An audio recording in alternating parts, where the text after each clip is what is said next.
La familia Puffard de Louis Michel. Madame Puffard era muy rica y vestía con la ropa más costosa que se pudiera imaginar. Para realzar aún más su esplendor, decidió agregar de a su nombre. Cuando le escribían, era importante recordar poner Madame de Puffard, señora del castillo de las Hulots. El de y la palabra señora del castillo la hacían sonrojar de placer cada vez que se los dirigían, y enfurecer cada vez que alguien osaba olvidarlos. En cuanto a Monsieur de Puffard, más astuto que su esposa, tuvo la idea de comprar títulos nobiliarios. Por lo tanto, los habitantes de las Hulots se convirtieron en Monsieur el Marqués y Madame la Marquesa de Puffard. Mandaron hacer un escudo de armas por un artista que se burlaba de ellos y compraron una gran cantidad de cosas de anticuarios que formaron el museo de sus antepasados. El escudo de armas tenía un cardo azul sobre un campo rojo. Los soportes tenían orejas tan largas que, a pesar de ser leones, se podía ver al burro debajo de la melena de los felinos. «Son leones de Arcadia», dijo riendo el pintor. Y como Monsieur el Marqués de Puffard quería pagarle generosamente, se disculpó diciendo que había sido muy feliz de prestar servicio a una persona tan eminente. En verdad, quería burlarse de él, pero no quería estafarlo, lo que de hecho habría sido muy diferente.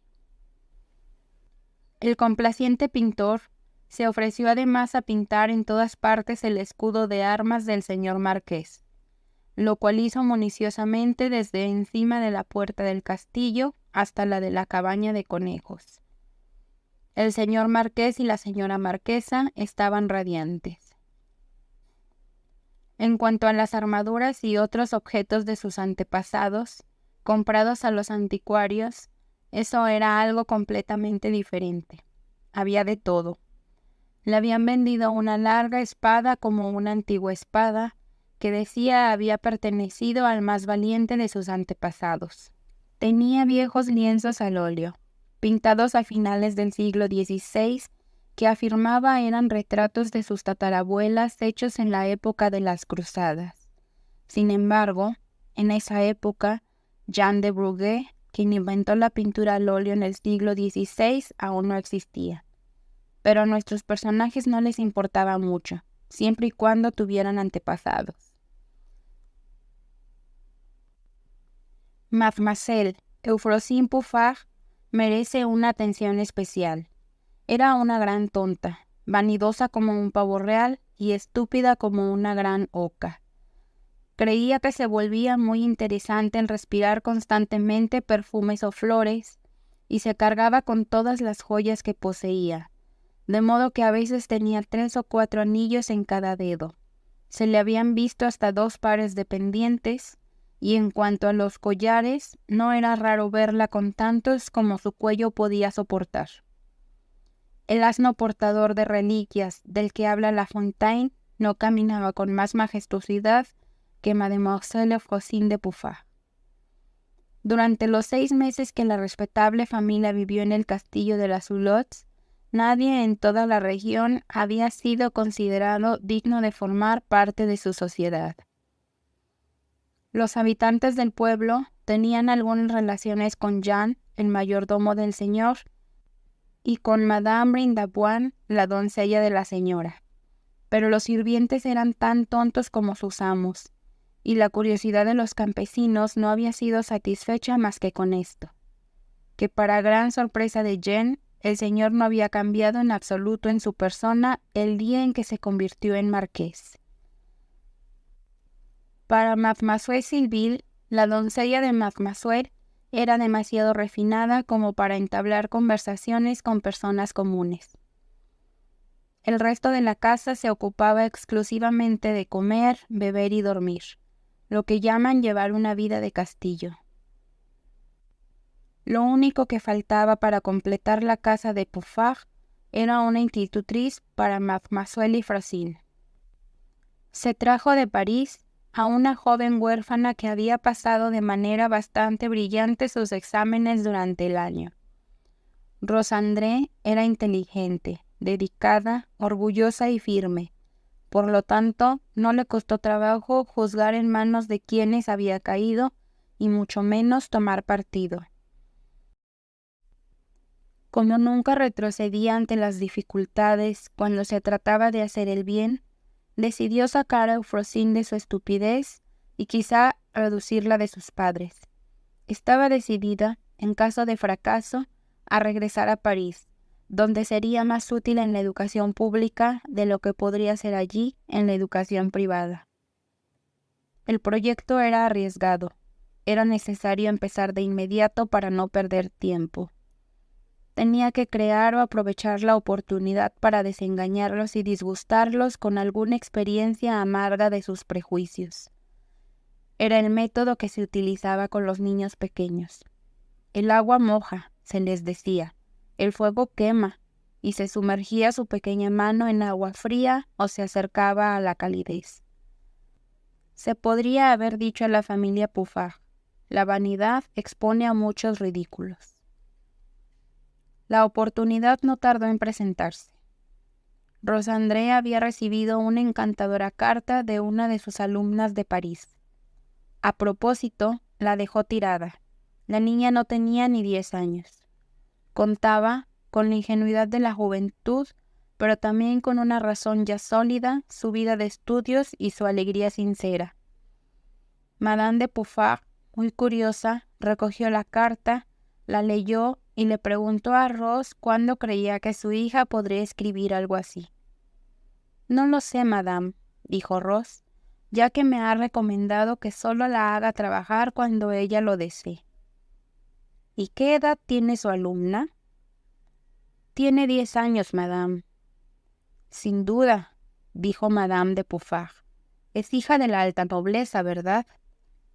«Su padre es simplemente cerrajero», respondió Rose. Madame de Puffard salió violentamente y cerró la puerta.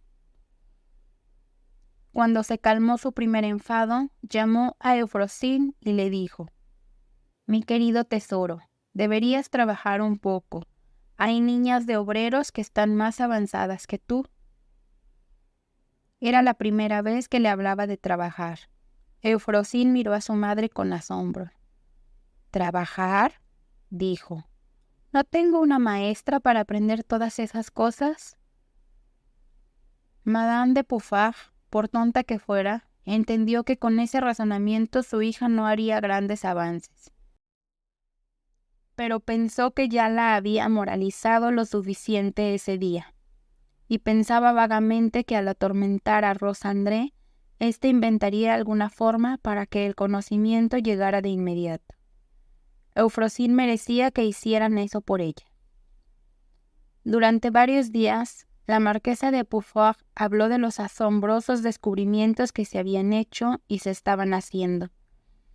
Confundió el vapor con la electricidad.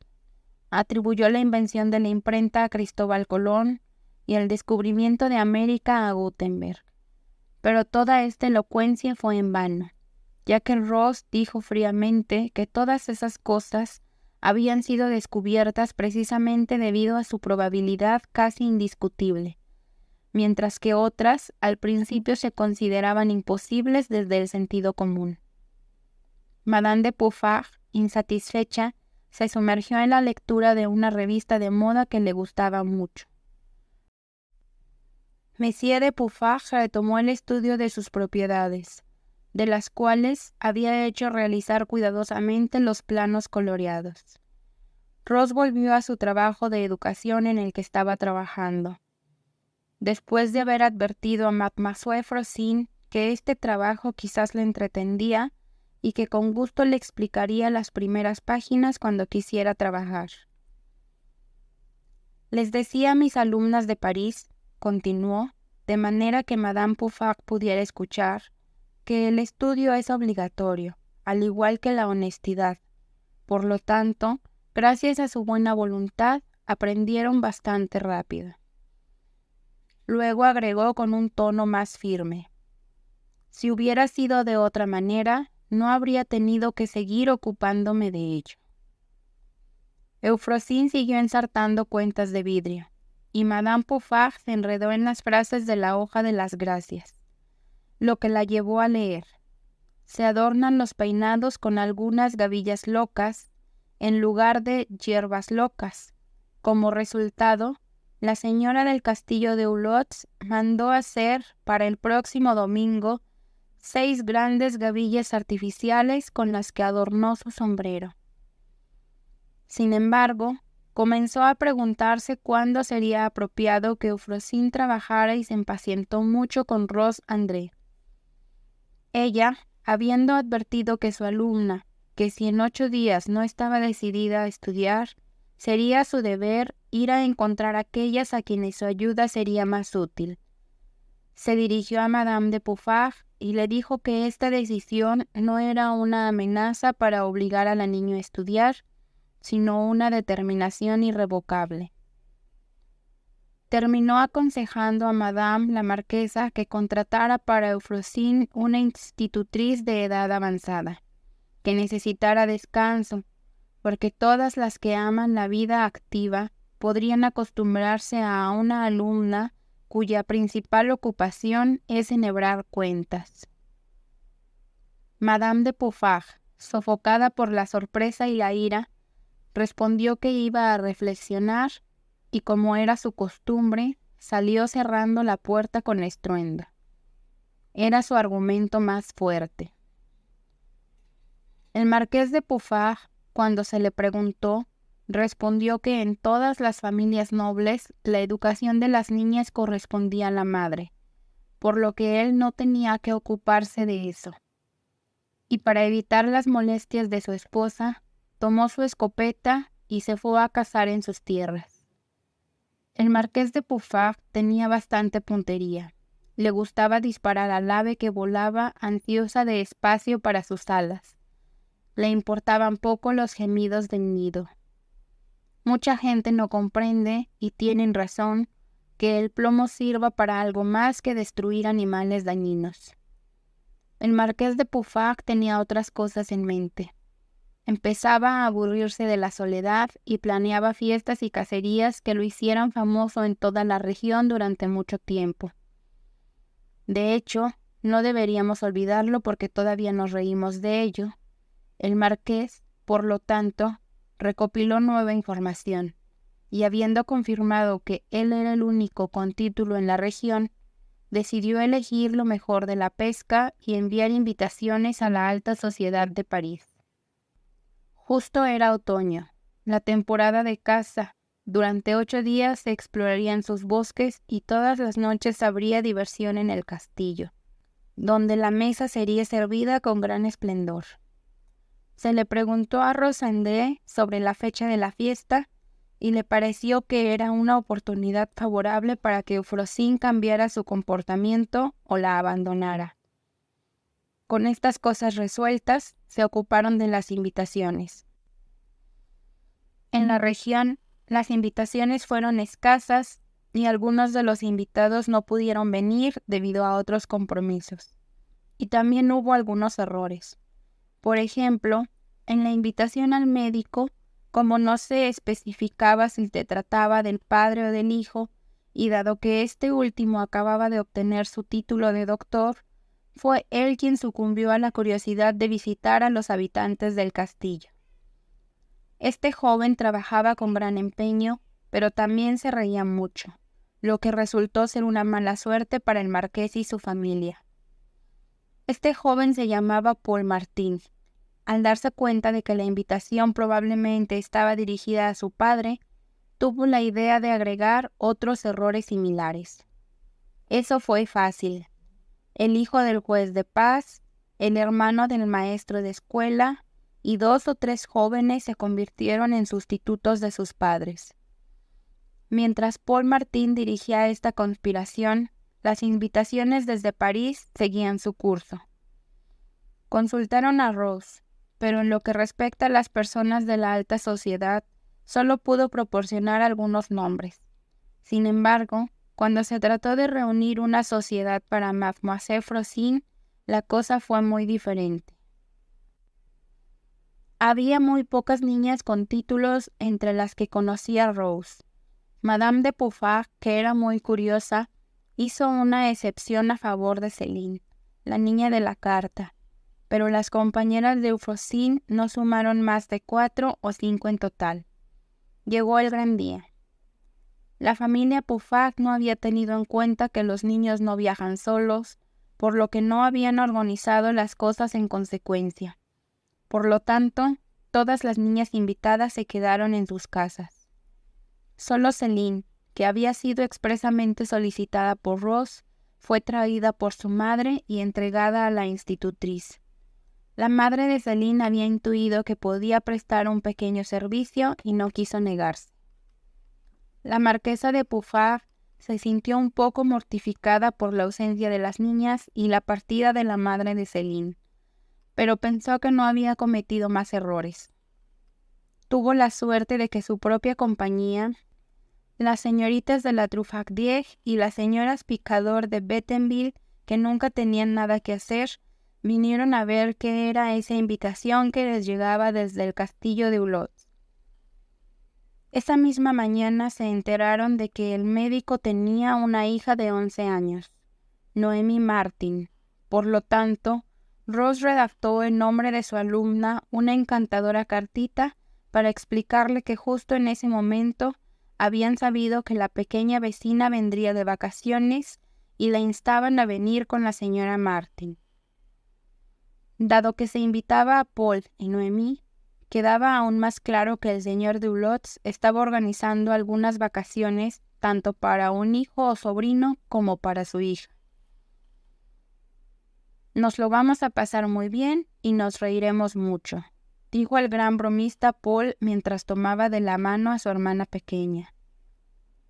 El marqués se sintió profundamente decepcionado cuando Paul y sus amigos, con sus invitaciones en mano, se presentaron con Noémie, quien llevaba un gran sombrero de paja coronado de amapolas y un vestido de muselina muy fresco.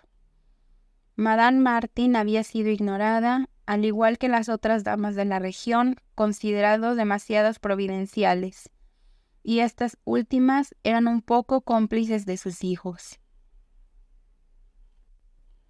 Paul y sus amigos no eran precisamente la mejor compañía para los señores Gananchon de Boulembois y Pompilou de Conchisoin. Pero el error ya estaba cometido y no quedaba más remedio que aceptarlo. Estos caballeros fueron invitados a comenzar el día visitando la sala de los antepasados, que así llamaban al museo. Mientras tanto, las señoras de la Truffardière y de Bettenville habían seguido a la marquesa al salón, donde les mostraba las incrustaciones del piano, la doradura de los marcos y muchas otras cosas hermosas. Algunas personas se habrían aburrido hasta la muerte, pero las señoras de la Truffardière y de Bettenville sabían que estaban en un castillo y aún no habían tenido tiempo de notar nada más. Rosandré había llevado a Céline, Noémie y Eufrosine al jardín. A pesar de su estupidez, Eufrosine estaba disfrutando casi de la alegría de sus dos compañeras, ya que las dos niñas se habían hecho amigas de inmediato. Participaban en una conversación alegre y franca. Eufrosine, aunque estaba un poco aturdida por escuchar conversaciones diferentes a las de su madre y Sylvie. Esta primera hora marcó el comienzo de un triunfo. Llegó la hora de cenar. Los platos se acumulaban con tal profusión que se les llevó 4 horas verlos desfilar y ser parcialmente consumidos.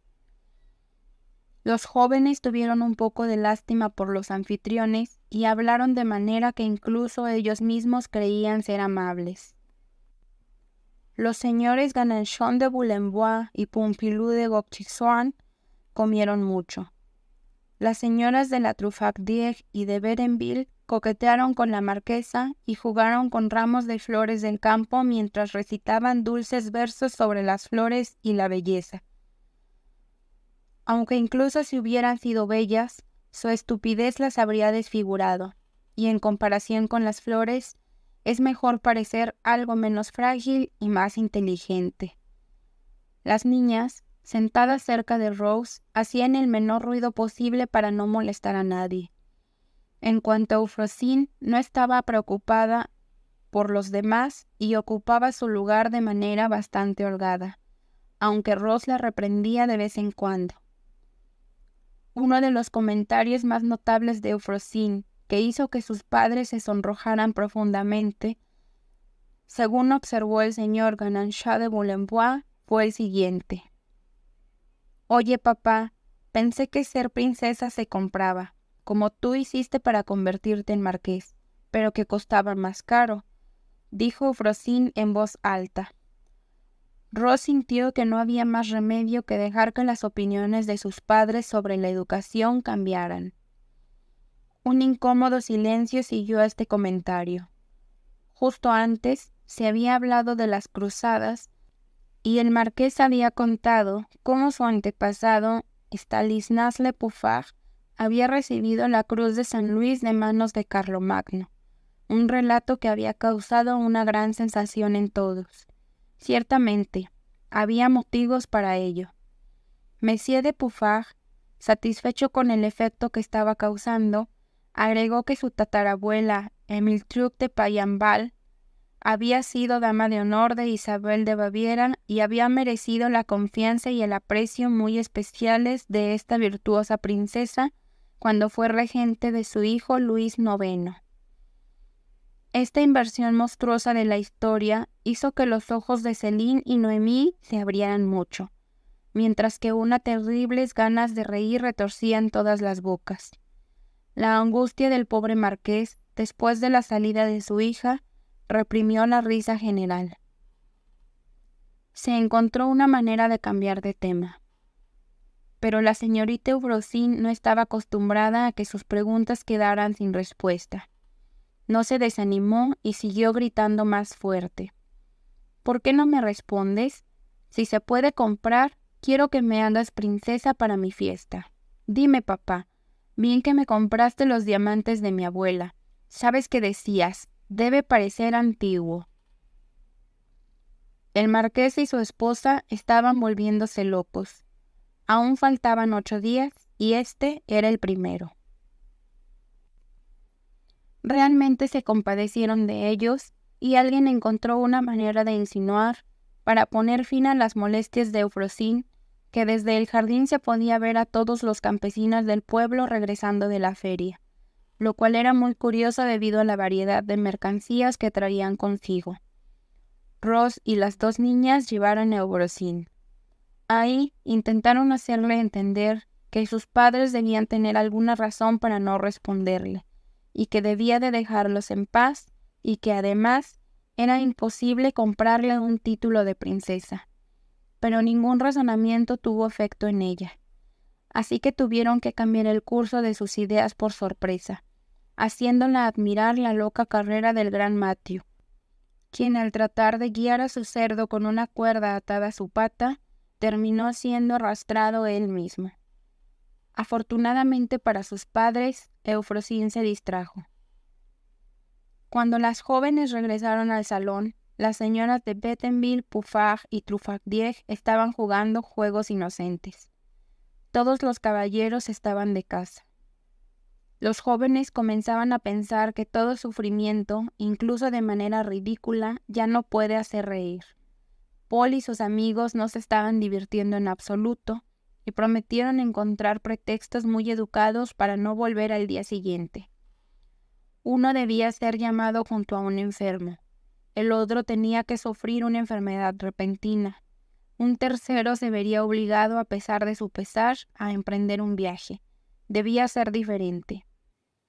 En el salón, después de agotar los juegos inocentes y de que estas damas coquetearan lo suficiente en la sillita, fingiendo equivocarse para jugar a las escondidas y al escondite, se habló de literatura. Claramente, la señora de Pouffard estaba de buen humor, ya que sus invitadas también eran suscriptoras de la Hoja de las Gracias. Se alabó la encantadora forma en que el periódico llevaba su nombre. De hecho, nada era más grácil y fresco. Incluso la viñeta del título representaba una guirnalda de camelias rosas. incluso el folletín, siempre rodeado de una viñeta delicada y que estaba prohibido firmar con otro nombre que no fuera el de una de las tres gracias, Aglaé Chloé Eufrosín. Eufrosín, un nombre tan querido, tan hermosamente llevado por Mademoiselle Puffard. La señora de la Truffardier, que se hacía pasar por una mente profunda, insinuó que a veces también leía La mariposa dorada, El colibrí, La nube y muchas otras bellas producciones, pero se declaró por unanimidad que después de un juicio adecuado, La hoja de las gracias era la mejor. Entonces, una de estas damas recitó con su voz más melodiosa el último poema del periódico, que se titulaba La oruga armoniosa. ¿Cómo había hecho el autor para convertir una oruga en algo armonioso? Eso era algo en lo que no se atrevía a opinar. Todo lo que sabía era que el primer verso decía: Oruga magnífica, escucha mis palabras. El autor se llamaba Jason de Lucot. Después de todo, tenía todo el derecho de dedicar sus obras a las orugas, al igual que a otros, y no le faltaban admiradores. Después de hablar de literatura, se habló de música. Las tres coincidieron en adorar el piano. En cuanto al violín, les daba ataques de nervios. El violonchelo ni siquiera se podía mencionar. El órgano les daba dolor de cabeza. Pero, por ejemplo, la flauta, qué hermoso instrumento. Resulta que en el gran camino del bosque había encontrado a un príncipe, un verdadero príncipe viajando de incógnito, y lo habían traído al castillo. El príncipe había accedido a quedarse ahí unos días, a pesar de las numerosas ocupaciones que lo llamaban a París. Era un príncipe ruso llamado Oscar, duque de Sadoga, y como iba a pasar poco tiempo en Francia, quería llevarse consigo una gran cantidad de trabajos literarios y científicos completos, para lo cual debía reunirse con muchos autores y científicos. El príncipe Oscar, duque de Sadoga, ya tenía cierta edad. Tenía la frente calva, unos ojos grises muy inteligentes, pero que emitían un brillo peculiar. En lugar de leer los pensamientos en ellos, solo se veía una luz brillante, nada más. Tenía modales fáciles y educados. Su atuendo era descuidado, como cabía esperar de alguien que viajaba por primera vez sin acompañantes. Su ropa estaba impecable, pero sus zapatos dejaban mucho que desear.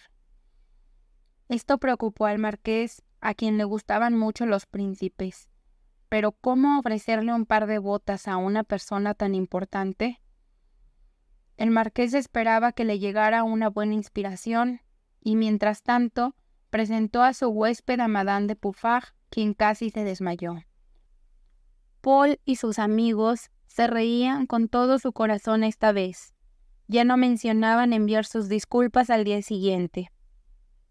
Los señores Gananchamp de Boulembois y Pompilou de Rochexois competían en entusiasmo ante el príncipe.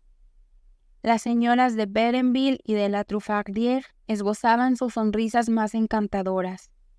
Rosandré, Noemí y Céline pensaban que el duque Oscar de Sadoga parecía lo suficientemente como un príncipe de ocasión para poner a su disposición un par de botas. En resumen, el príncipe era amable e ingenioso. Sus razones para viajar parecían plausibles, y para los observadores no podía ser un ladrón. La característica dominante en su rostro era la honestidad. Paul Martin sostuvo que en el caso del sujeto, así llamaba irreverentemente al príncipe, la manía de viajar estaba muy desarrollada. También notó que al duque de Sadoga no le agradaba mucho su título de doctor en medicina. Sin embargo, toda la casa había sido revolucionada. El salón tenía cortinas. La cocina parecía tener 2 o 3 hornos debido a la cantidad de asadores. Todos los sirvientes iban y venían con incluso más actividad que el día anterior. Mademoiselle Frosine de Puffard presentó al príncipe un par de zapatos, los más hermosos que pudieron encontrar, para que se relajara después del viaje, y el marqués vio con alegría que Su Alteza había aceptado, ya que no se le ocurrió nada mejor que enviar a su hija, a quien pensaba que no se le podía negar nada. Mademoiselle de Pouffart, que planeaba preguntar al duque de Sadoga cómo se convertía en príncipe, estaba encantadora con él. Después de la cena, como el príncipe había mencionado que le gustaban las diversiones campestres, se invitó a todo el pueblo a venir a refrescarse y a bailar bajo los árboles. El hermano del maestro de escuela, que tenía algo de habilidad en la música, mandó traer su violín y tocó con gran entusiasmo antiguas danzas francesas, la farándula provenzal, la pastorcilla de los trovadores, la danza de los gavots montañeses y la zarabanda española. Estaban a punto de comenzar la bourrée de Auvergnat, contra la cual la marquesa de Pouffart había protestado si el príncipe no hubiera declarado que solo le gustaban las danzas populares de las provincias. No se podía discutir con una opinión tan elevada. Las señoras de la Truffaut y de Bédenville, junto con los señores Ganachon de Boulembois y Pompillois de Roquechouart, bailaban con entusiasmo. Mademoiselle Faucine estaba bailando. Paul y sus amigos aparentaban bailar, pero en realidad se estaban riendo a carcajadas. El violín del maestro de escuela estaba tan alegre que parecía reírse también. De repente, un grito de sorpresa salió de todas las bocas. Un grupo de personas armadas había invadido el parque. Resulta que habían encontrado la pista de un pobre loco que se había escapado de un manicomio hace unos días, gracias a una prenda de vestir de un interno que había logrado obtener. Este hombre, que normalmente era bastante tranquilo, a pesar de su locura por los viajes y su idea de ser un príncipe, a veces tenía accesos de extrema violencia. Era Su Alteza, el duque Óscar de Sadoga, quien fue devuelto a su manicomio. ¡Qué giro de los acontecimientos!